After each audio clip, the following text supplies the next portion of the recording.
Hey guys, today I will be showing you how to install a Shopify Wishlist app on your store.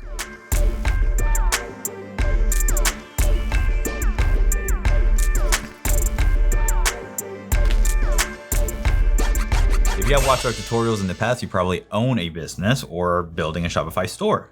If you decide that you would like to have your store taken off your hands so you can just focus on the business, then check out our Sales Accelerator program. You can check the link below. This program uses online advertising to increase sales on your site.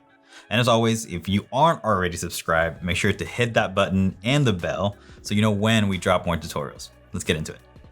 Okay, so the first thing that you want to do is go to Apps and visit the Shopify App Store. This is where we always find our handy dandy apps. Once that loads, you want to search for Wishlist. And by the way, this app is probably one of the best ones out there. They also have the most reviews and it just works really well. And they also have a free version. So that's why one of the reasons why we're also adding this one. Now, it's called Wishlist Plus by Swim Corporation. The pricing tier works as so. They have a free version.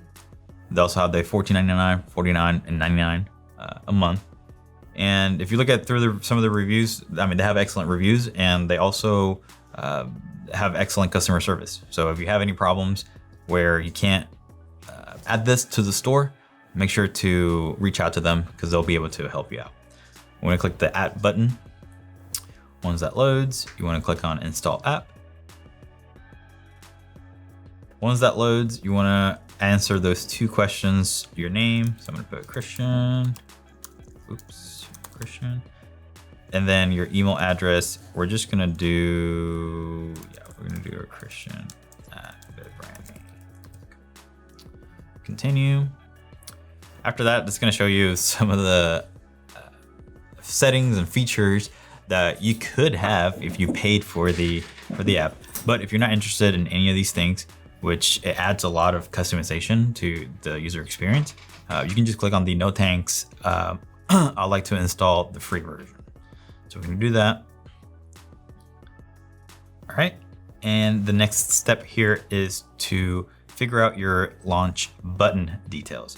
Right, so it's going to walk you through some settings, and at this point, depending on where you want the wish list integration, this is where you will be able to change those settings. Right, you could do it afterwards, after the initial setup, but as for right now, you can do three things right here. So add it to the header menu, and this over here will show you a preview of how that will look. You can add it as a menu item, or you can add it as a floating button on that corner. You can change the settings for each of these to match your store's looks. So for example, if you have like already something right here at the bottom, you don't want to put it on top of that. So you can choose a different location or even add it as a menu item. You can also, you have the ability to change colors and the way that you want to display that wish list module. You can have it as a pop-up or as a separate page. I'm going to go ahead and click continue. This is also going to give you the button details setting. So for example, when someone is looking at a particular product and they actually want to add that item to the wish list, you have different options here as to how that will look. And again, this right here will show you a preview. And again, you can change colors. You can change the labels. If you don't want to call it wish list, you can call it something else. And social count, that's something that I would always recommend. Especially people wanting to know, I guess, what's popular. They'll be able to tell, oh, 9 people or 100 people have added this to their wish list. That must mean that this is popular. One more step, it's going to be email details from name. This is going to be something that your customer will recognize. So for us, it's going to be a little bit treats. And then reply to email, it's going to be hopefully something like support@littlebit.treats.com. I don't think we have that, but that's what you would normally put in here. And then you would also want to add your store's logo and then finish setup. After that, the page that you land on will give you a bunch of different settings that you currently don't have that you have to upgrade, but you've already done the whole integration. This will give you on your dashboard, it will give you some information on some of the actions that your customers are taking, and we'll give you some reporting and some metrics so you know which products are being put into the wishlist integration.